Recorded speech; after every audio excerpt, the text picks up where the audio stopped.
Assalamualaikum warahmatullahi wabarakatuh. Selamat datang di channel Titik Hitam. Bagaimana kabar sobat misteri semuanya? Semoga sehat selalu dan lancar semua urusannya.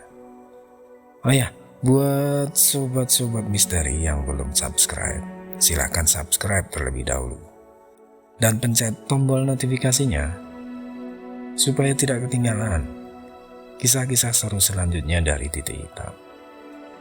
Untuk cerita kali ini, Titik Hitam akan membawakan sebuah cerita yang berjudul Siti Maryam. Jadi kisah ini diawali dengan cerita di mana seorang Siti Maryam, seorang janda yang beranak satu. Untuk memenuhi kebutuhan hidupnya terpaksa dia harus menjadi wanita malam. Untuk membantu penampilannya, dia terpaksa harus minta tolong oleh paranormal. Namun sayangnya Siti Maryam melanggar perjanjian yang sudah dia buat dengan paranormal tersebut. Dan seperti apakah perjalanan hidup Siti Maryam? Kita mulai ceritanya dari sekarang.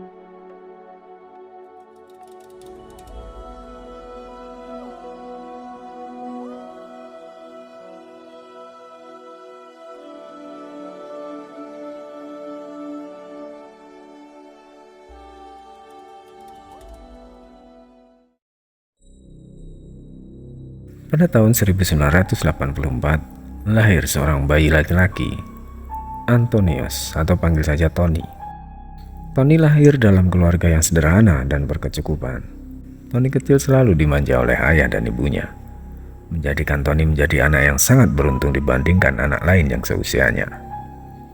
Setelah 5 tahun berlalu, ayah Tony meninggal karena TBC, dan ibunya yang harus merawatnya seorang diri. Sebut saja nama ibunya adalah Siti Maryam. 1989, Maryam berusaha mencari uang untuk mencukupi kebutuhannya dan anaknya. Apapun Maryam kerjakan demi mendapatkan uang. 1 tahun Maryam bekerja sebagai buruh, dan suatu ketika ada seseorang yang melamarnya. Tetapi Maryam menolaknya karena Maryam tidak mau menganaktirikan Tony. Tidak hanya sekali 2 kali yang mencoba melamar Maryam, tetapi selalu ia tolak. Dengan sikap keras kepalanya Maryam, dia sering mendapatkan perlakuan yang tidak senonoh. Tetapi bukannya Maryam menolak, tetapi justru Maryam menerimanya dengan syarat ia mendapatkan bayaran yang memuaskan. Semakin lama, Maryam mulai meninggalkan pekerjaan lamanya dan terjun ke dunia malam. Dengan kecantikan Maryam, tidak sulit bagi yang mendapatkan pelanggan. Maryam mulai mendapatkan uang dan mampu menyewa pengasuh untuk Tony. Suatu ketika, Maryam mengalami sakit yang membuat seluruh tubuhnya mengeluarkan benjolan-benjolan kecil yang membuatnya tidak menari lagi. Tentu hal tersebut membuat pelanggan kabur. Menurut teman Maryam yang satu profesi dengannya, Maryam sengaja dibuat sakit oleh seseorang dan menyarankan untuk berobat ke dukun sakti kenalannya yang berada di Jawa Timur. Temannya ini sebut saja Dina. Dia juga salah satu wanita yang memiliki banyak pelanggan, meskipun penampilannya jauh dibandingkan Maryam. Berkat bantuan dukun sakti yang Dina sebutkan, ia mampu bersaing di dunia malam. Akhirnya Dina bersedia mengantar Maryam ke tempat dukun tersebut di wilayah pelosok Jawa Timur.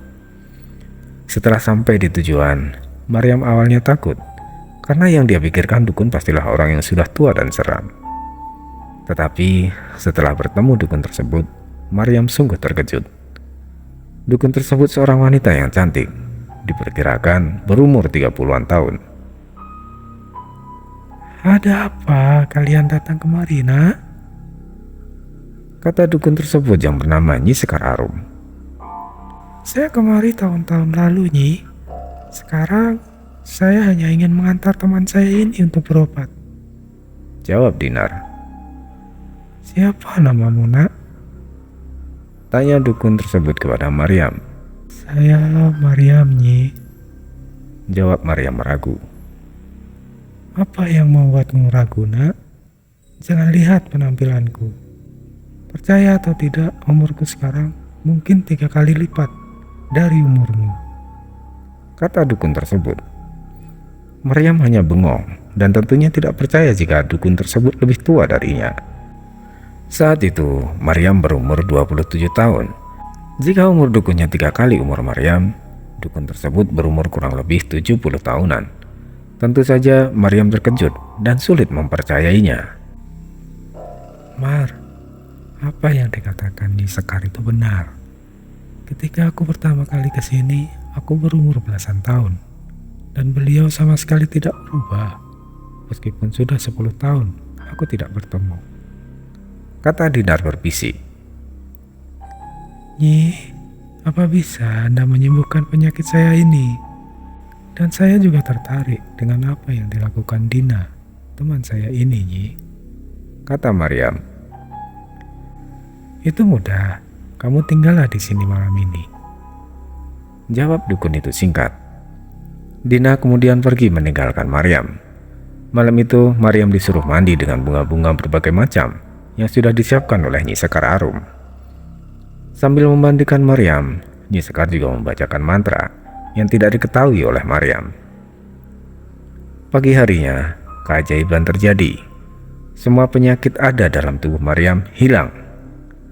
Dan dia juga tampak lebih segar dan kulitnya juga halus. Nyi, terima kasih, saya benar-benar sembuh. Dan bahkan terasa bugar sekali. Apa saya sudah boleh pulang? Kata Maryam sumringah. Perlu diingat, nak. Jangan sampai kamu melanggar pantangannya, atau kamu akan menerima akibatnya. Kamu boleh pulang, jawab dukun tersebut. Maryam pun langsung pulang ke Jakarta. Berbulan-bulan berlalu, keuangan Maryam semakin membaik. Bahkan dia bisa membeli rumah sendiri. Sebelum Maryam sakit, sebetulnya orang tua Maryam mulai membuka hati dan ingin menerimanya. Namun karena perbuatannya yang membuat orang tuanya malu, Maryam benar-benar tidak lagi diakui lagi sebagai anak. Tahun demi tahun berlalu, Tony tumbuh jauh dari kasih sayang Maryam. Karena Tony berada di panti asuhan, Maryam seakan lupa bahwa dia telah memiliki anak. Tidak sekalipun Maryam menengok anaknya, karena terbuai oleh indahnya dunia malam. Suatu ketika, Maryam kembali jatuh sakit. Badannya kurus kering, dan dalam keadaan yang sakaratul maut. Penyebabnya adalah dikarenakan Maryam jatuh cinta kepada seseorang dan mengatakan rahasianya. Maryam orang yang tertutup dan tidak suka bergaul dengan warga sekitar. Berbulan-bulan berlalu, di suatu pos kamling di kampung di mana Maryam tinggal, ada sekumpulan anak muda dan bapak-bapak yang sedang melakukan ronda. Sudah jam 2 nih. Sana, keliling. Siapa jatah keliling malam ini? Kata Pak Somad. Saya dan Junet, Pak Somad, kata Rojali. Ya sudah, kalian keliling sana. Ambil jimpitannya, perintah Pak Somad. Rojali dan Junet kemudian pergi untuk keliling kampung sambil mengambil jimpitan di tiap-tiap rumah warga. Di tengah perjalanan mereka bertemu wanita cantik yang berjalan berseberangan dengan mereka. Neng, mau kemana, Neng? Tanya Junet. Wanita itu diam dan terus berjalan. Buset dah, sombong amat tuh cewek, kata Junet. Jun, kamu asal siapa saja, kalau dia hantu bagaimana? Kata Rojali. Sembarangan saja kamu ngomong. Dia itu Teh Maryam, yang rumahnya gede yang di sono tuh, ha? Jelas Junet. Ngapain malam-malam begini keluyuran, Jun? Tanya Rojali penasaran. Kata orang, Teh Maryam itu jablay, kata Junet berbisik sambil menengok Maryam yang ternyata sudah tidak ada. Buset, kemana tadi Teh Maryam? Cepat amat perginya, kata Junet. Jun, kata siapa dia jablay? Tanya Rojali. Ya elah, kamu baru tahu. Kebanyakan orang di sini sudah pada tahu loh, Jar, jawab Junet sambil berlalu pergi. Setelah berkeliling kampung, giliran mereka mau mengambil jimpitan di rumah besar milik Maryam. Ini rumah Teh Maryam, tapi jimpitannya pasti selalu kosong, kata Junet. Bukannya dia kaya, kok pelit sih? Jawab Rojali. Bukan pelit, Jal, tapi Teh Maryam biasanya langsung kasih uang ke bendahara RT untuk jimpitan selama 1 bulan, jelas Junet. Bilang kayak dari tadi, kampret, jawab Rojali kesal. Setelah melewati beberapa langkah dari rumah Maryam, mereka berdua tiba-tiba merinding setelah mencium bau melati yang sangat menyengat dan perlahan memudar. Jun, kamu bau melati tidak? Kata Rojali. Iya, tadi baunya menyengat, tapi sekarang sudah tidak lagi, jawab Junet.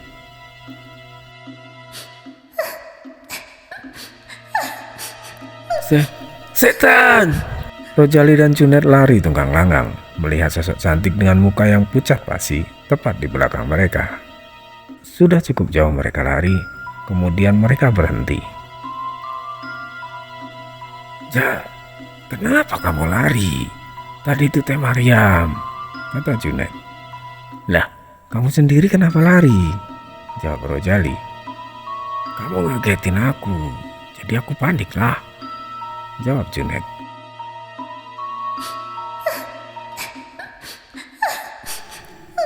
Lagi-lagi terdengar rintihan minta tolong disertai bau bunga melati. Saat itu mereka tidak bisa menggerakkan badan dan bersuara. Bahkan Junet sampai ngompol karena ketakutan. Saat itu Rojali dan Junet sangat ketakutan. Ternyata yang mereka lihat bukanlah Teh Maryam, tetapi sosok mengerikan. Kurus kering dengan rambutnya yang memutih serta bola matanya yang mau keluar. Setelah kejadian itu semakin banyak yang mengalami gangguan oleh makhluk ini. Salah satunya adalah tukang bakso keliling. Suara khas penjual bakso. Bang, mau baksonya? Kata seorang perempuan di dalam rumah besar tersebut. Siap, Neng. Berapa? Tanya abang bakso. Bungkus saja semuanya. Baksonya saja, tidak usah pakai yang lain ya bang, jawab wanita tersebut sambil menyodorkan uang 50 ribuan satu ikat. Mau diborong, Neng? Alhamdulillah. Baiklah, akan saya bungkus semuanya. Tapi ini kebanyakan, Neng. Sambil menerima uangnya, abang bakso itu berucap. Sisanya buat abang saja. Cepat bungkus ya bang, piaraan saya keburu lapar, kata wanita itu. Abang tukang bakso tersebut tidak pedulikan apa yang dikatakan wanita itu dan buru-buru membungkus semua baksonya. Ini sudah, Neng. Kemana Neng tadi ya? Neng, sudah siap ini. Sambil celingukan dan memanggil wanita tersebut. Tidak ada jawaban. Kemudian abang bakso masuk ke rumah besar tersebut karena kebetulan tidak dikunci gerbangnya. Gelap benar ini rumah, sambil bergumam dia katakan. Baksonya sudah siap, Neng, kata abang bakso sambil mengetuk pintu. Pintu terbuka perlahan. Astagfirullah. Setan! Abang tukang bakso lari terbirit-birit melihat yang membukakan pintu adalah sosok hitam berbulu lebat seperti monyet. Dia lari meninggalkan gerobak baksonya. Kejadian tersebut semakin sering dirasakan oleh penduduk sekitar. Akhirnya warga dan tokoh ulama di kampung tersebut mendatangi rumah Maryam pada waktu pagi harinya. Pak RT, punten, apa rumah tersebut ada penghuninya? Kata Pak Haji Sobri. Saya kurang tahu Pak Haji. Rumah ini milik Ibu Maryam. Meskipun orangnya memang tertutup dan kurang bersosialisasi, tapi Ibu Maryam ini baik, jawab Pak RT. Assalamualaikum. Pak RT mengetok pintu rumah Maryam. Tidak ada jawaban hingga 3 kali pintu diketok. Karena khawatir ada sesuatu yang mencurigakan, akhirnya warga mendobrak pintu tersebut. Setelah pintu terbuka, di dalam ternyata sangat berantakan, kotor sekali. Pak RT memerintahkan beberapa orang untuk mengecek tiap sudut ruangan, kamar, dapur, kamar mandi, dan tempat lainnya. Lalu sesaat kemudian, "Pak RT, tolong kemari, ada mayat di sini," kata salah satu warga. Semua langsung berbondong-bondong menuju lantai 2, di mana mayat itu berada. "Astagfirullah," kata beberapa orang yang melihat mayat tersebut. Di ranjang yang besar tergeletak mayat seorang perempuan yang sudah tinggal kulit dan tulang. Bau busuk sangat menyengat di hidung. "Cepat, panggil polisi," perintah Pak RT. "Pak RT, ini mayat siapa? Apa Pak RT kenal?" kata Pak Haji Sobri sambil menutup hidungnya dengan sorbannya. "Karena kondisinya masih seperti ini, saya tidak bisa mengenalinya, Pak Haji. Kemungkinan mayat ini adalah Ibu Maryam," jelas Pak RT. Tak lama kemudian polisi datang bersamaan dengan petugas rumah sakit. Mayat tersebut dibawa ke rumah sakit untuk diotopsi. Apakah ada tindak kekerasan atau memang murni meninggal dengan sendirinya? Sambil menunggu hasil pemeriksaan, Pak RT berinisiatif untuk mengadakan pengajian di rumah Maryam. Namun hal tak terduga terjadi. Karena rumah Maryam diberi garis polisi, warga hanya bisa melakukan pengajian di teras rumah yang lumayan besar itu. Sore itu, selepas isya, warga sudah berkumpul dan hendak melaksanakan pengajian supaya arwah yang mengganggu tersebut tenang. "Baiklah, semua sudah berkumpul. Mari kita doakan. Semoga almarhum tenang, diampuni dosa-dosanya," kata Pak Haji Sobri. "Amin." Pengajian pun dimulai dan berjalan dengan baik. Setelah kurang lebih 30 menit, kegaduhan terjadi di dalam rumah Maryam.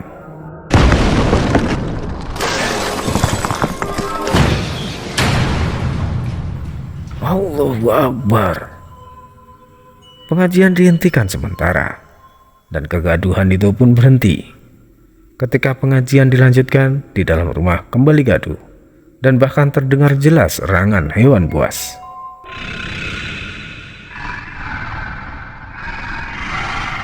"Pak Haji, bagaimana ini?" kata Pak RT. "Begini saja, sementara pengajian kita hentikan dulu. Mari kita pulang saja," jawab Haji Sobri. Mereka pun akhirnya pulang, dan beberapa hari kemudian hasil pemeriksaan keluar.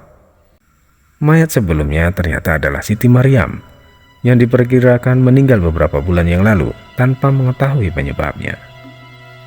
Maryam dikebumikan di kampung di mana Maryam terakhir tinggal. Tidak ada sanak saudara maupun kerabat yang melayat. Dengan dikebumikannya jenazah Maryam, Pak Haji Sobri beranggapan bahwa arwah yang menyerupai almarhum Siti Maryam tidak akan mengganggu warga lagi.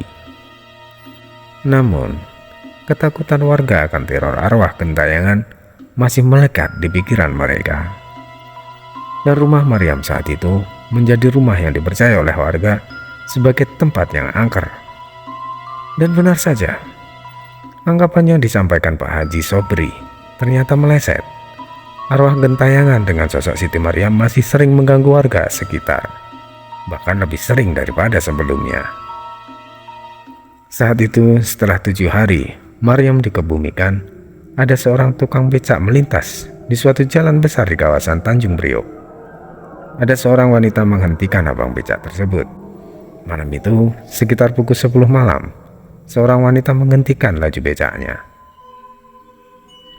"Maaf, Neng, saya tidak narik becak lagi. Saya pulang ini," kata abang becak. "Tolong bang, antarin saya pulang. Nanti saya bayar lebih bang. Saya takut tidak ada transportasi lagi," kata wanita itu. "Waduh, gimana ya? Kok bisa Neng malam-malam begini di sini? Habis dari mana sih? Kata Bang Becak. Lagi ada acara di rumah teman, Bang. Tadi diantar sih pulangnya, tapi motornya bannya bocor. Terus dia cari bengkel, tapi tidak kembali-kembali. Sudah 1 jam lebih saya tunggu, jawab wanita itu. Mereka saling mengobrol sesaat. Wanita itu terus merayu untuk mengantarkannya pulang. Tahun itu memang kawasan di sana masihlah sepi, tidak seramai sekarang. Karena Abang Becak kasihan, akhirnya dia mengantarkan wanita itu. Baiklah Neng, ayo saya antar pulang, kata Bang Becak. Terima kasih ya Bang, jawab wanita tersebut. Becaknya pun melaju meninggalkan tempat tersebut. Maaf ya Bang, jadi ngerepotin. Anak istri Abang pasti sudah menunggu, kata wanita itu.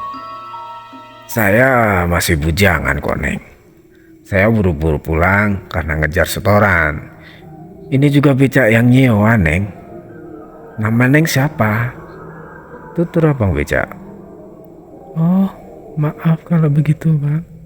Kirain ada anak istri. Nama saya Mariam Bang. Abang siapa? Mariam memperkenalkan diri. Saya Junaidi Neng, jawab Junaidi. Sepanjang perjalanan mereka mengobrol, dan tidak terasa sudah sampai di gang di daerah tempat tinggal Mariam. Mereka melewati pos ronda. Di sana ada beberapa pemuda sedang main kartu. Permisi Bang, numpang lewat, kata Junaidi. Mangga Kang, kata salah satu pemuda. Mereka yang berada di pos ronda keheranan. Tukang becak itu bicara sendiri. Di depan sana rumah saya Bang, kata Mariam. Tidak lama kemudian mereka sampai di rumah Mariam. Wah, emang orang kaya ya. Gede bener rumahnya Neng, kata Junaidi. Mau mampir Bang, kata Mariam menawarkan. Ah, tidak Neng. Lain kali saja, ini sudah malam. Terima kasih, jawab Junaidi menolak. Masuk saja dulu sebentar Bang, tidak apa-apa, rayu Mariam. Junaidi akhirnya masuk rumah Mariam. Becaknya dia bawa masuk ke gerbang. Junaidi hanya terkagum-kagum melihat rumah mewah yang bagaikan istana tersebut. Tunggu sebentar ya Bang, saya buatkan minum, kata Mariam. Jangan Neng, gak usah repot-repot, jawab Junaidi. Ah, tidak merepotkan kok Bang, tunggu sebentar ya Bang, balas Mariam.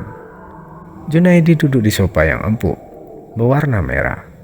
Di sekeliling, dia melihat ruangan berbagai hiasan menempel di dinding. Beberapa menit kemudian, Mariam datang, membawa segelas kopi. Mariam juga sudah ganti baju.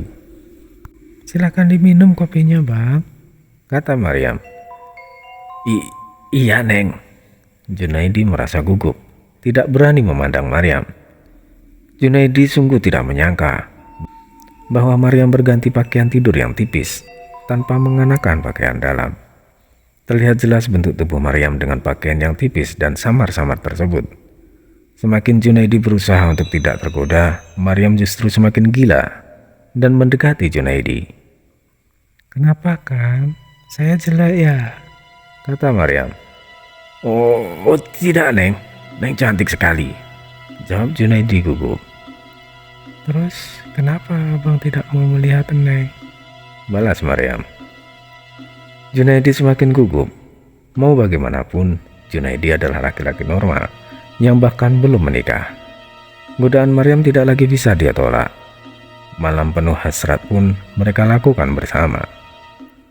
Pemuda yang berada di pos ronda akhirnya menyusul tukang becak tersebut. Mereka yakin jika ada sesuatu yang janggal. Dan benar saja, tukang becak tadi ternyata berada di rumah Mariam. Rumah yang sangat dihindari oleh warga sekitar. Mereka tidak bisa berbuat apa-apa untuk menolong tukang becak tersebut. Kemudian, para pemuda itu kembali ke pos ronda, menunggu yang lainnya datang. Tepat pukul 12 malam, orang-orang sudah berkumpul di pos ronda. dan salah satu pemuda mengatakan apa yang mereka lihat sebelumnya. Pukul 1 pagi mereka berencana ingin mendatangi rumah Maryam ramai-ramai.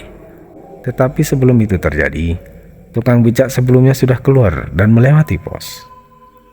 "Permisi bang," kata tukang becak senyum-senyum. Salah satu pemuda menghentikan becaknya. "Kang, tunggu sebentar," kata Jono. Iya bang, ada apa?" jawab Junaidi. "Akang habis dari mana?" kata Jono. Anu bang, tadi ngantar Neng Maryam pulang, tapi saya disuruh mampir." Semua yang ada di pos ronda kaget. Maaf jika melewati jam malam bang. Neng Maryam memaksa saya untuk mampir tadi sebentar," kata Junaidi ketakutan jika saja dia dikeroyok. "Kami tidak akan macam-macam bang, cuma mau tanya saja. Serius, abang bertamu di rumah angker itu. Nama abang ini siapa?" tanya Pak Somad. "Saya Junaidi pak. Iya, saya tadi mengantar ke rumah Neng Maryam bang. Maksudnya rumah angker yang mana ya?" jawab Junaidi bingung. "Antarkan kami di mana tadi bang Junaidi mengantar penumpang," kata Pak Somad. Junaidi akhirnya menunjukkan di mana dia mengantarkan Maryam. Setelah sampai tujuan, Junaidi kaget bukan main. Tempat yang megah dan terang benderang yang dia lihat berubah menjadi rumah kosong yang gelap dan tidak terawat. Junaidi langsung mendadak bisu, terkulai lemas dan tidak berdaya. Seminggu setelah kejadian tersebut, tukang becak yang bernama Junaidi itu meninggal tanpa sebab. Bukan hanya Junaidi saja yang bernasib malang, ada beberapa orang yang mengalami hal yang serupa. Dan semua itu orang-orang luar, yang bukan berasal dari perkampungan di wilayah di mana Maryam tinggal. Rumah angker Maryam sempat populer kala itu. Banyak ahli spiritual yang datang hanya sekedar ingin membuktikan atau mencoba mengusir arwah gentayangan tersebut, dan tidak ada yang berhasil. Suatu ketika ada seseorang yang cukup berani ingin menguji kemampuannya untuk mengusir arwah tersebut. Sebut saja namanya Suro Barnabas, seorang jamaah dari gereja SJA, Sidang Jemaat Allah. Suro dulunya adalah seorang dukun sakti yang bernama Surono, atau lebih dikenal Mbah Rowo. Saat itu Suro sudah bertobat dan memeluk agama Kristen. Di malam Jumat Kliwon, Suro dan beberapa rekannya mendatangi rumah Maryam setelah meminta izin dari RT dan warga setempat. Tidak sedikit pula yang menyaksikan aksi yang akan dilakukan Suro tersebut. Meskipun Suro sudah bertobat, kemampuannya masihlah sama seperti dulu. Demi menolong sesama, Suro terpaksa melanggar sumpahnya untuk menggunakan sekali lagi ilmu yang dimilikinya. "Demi Tuhan, yang berada di rumah ini adalah makhluk yang jahat. Jika dibiarkan akan semakin banyak korban," kata Suro. "Apakah Anda bisa mengusirnya, Pak?" kata salah satu warga. "Tidak semudah itu untuk mengusirnya, tetapi akan saya coba," jawab Suro. Suro kemudian menyiapkan berbagai sarana untuk ritual, seperti bunga, kemenyan bakar, dan sebagainya. Ritual pun dimulai. Aroma kemenyan menyengat hidung hingga membuat merinding bagi yang menciumnya. Suro Kumat Kamit mengucapkan mantra dan sesekali meniupkan sesuatu ke dalam gelas yang berisi air. Kemudian Suro menyiramkan air tersebut dikit demi sedikit di sekitaran rumah Maryam. Jendela, pintu, dan garasi bergoyang hebat, seperti ada yang mendobrak dari dalam. Semuanya mulai panik, dan beberapa orang lari ketakutan. Suro masih duduk tenang sambil merapatkan mantra. Tiba-tiba, salah satu warga tidak sadarkan diri dan berbicara seperti seorang perempuan. Tolong, aku ingin bebas." "Siapa namamu?" tanya Suro. "Aku Maryam." "Apa yang membuatmu tidak bisa pergi dari dunia ini, Maryam?" tanya Suro kembali. Tidak bisa, aku tidak bisa. Jawab Maryam seperti ketakutan. Katakan, tidak perlu takut, desak Suro. Dia, Jawab Maryam yang semakin ketakutan.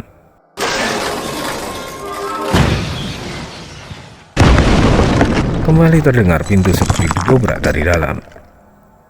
Tidak perlu takut, makhluk itu tidak akan bisa keluar, Maryam. Pergilah dengan tenang. Aku punya permintaan. Aku memiliki anak yang aku titipkan di panti asuhan. Anakku bernama Tony Antonius, Kata Maryam. Kau tidak perlu khawatir. Akan kami pastikan anakmu baik-baik saja. Sekarang kau bisa pergi, jawab Suro. Setelah percakapan yang panjang, Maryam pergi dari tubuh orang yang dia rasuki. Menurut Suro, bukan Maryam yang selama ini meneror orang-orang, tetapi piaraan Maryam yang dia dapatkan saat itu. Maryam selalu dipaksa untuk mencari makan. Jika tidak, anaknya yang akan dimakan. Beberapa hari kemudian, tidak ada lagi arwah gentayangan yang mengganggu warga sekitar. Tetapi, jika seseorang melewati rumah Maryam pada malam hari, dari dalam rumah sering terdengar suara gaduh dan gedor-gedor pintu. Beberapa minggu kemudian, dikabarkan Tony diadopsi oleh seseorang, dan Suro juga dikabarkan meninggal dunia. Ada yang bilang Suro berkorban karena mengurung makhluk tersebut. Ada juga yang mengatakan karena Suro melanggar sumpahnya dan terkenal timbal baliknya. Bertahun-tahun rumah Maryam dibiarkan begitu saja. Tidak ada yang berani berbuat apa-apa. Lalu ada sekelompok orang yang menyebut mereka adalah pemburu hantu. Mereka ada 7 orang, dan katanya mereka mampu menangkap sosok yang ada dalam rumah Maryam dan memasukkannya ke dalam botol. Makhluk tersebut seperti jenglot yang memiliki wujud yang mengerikan.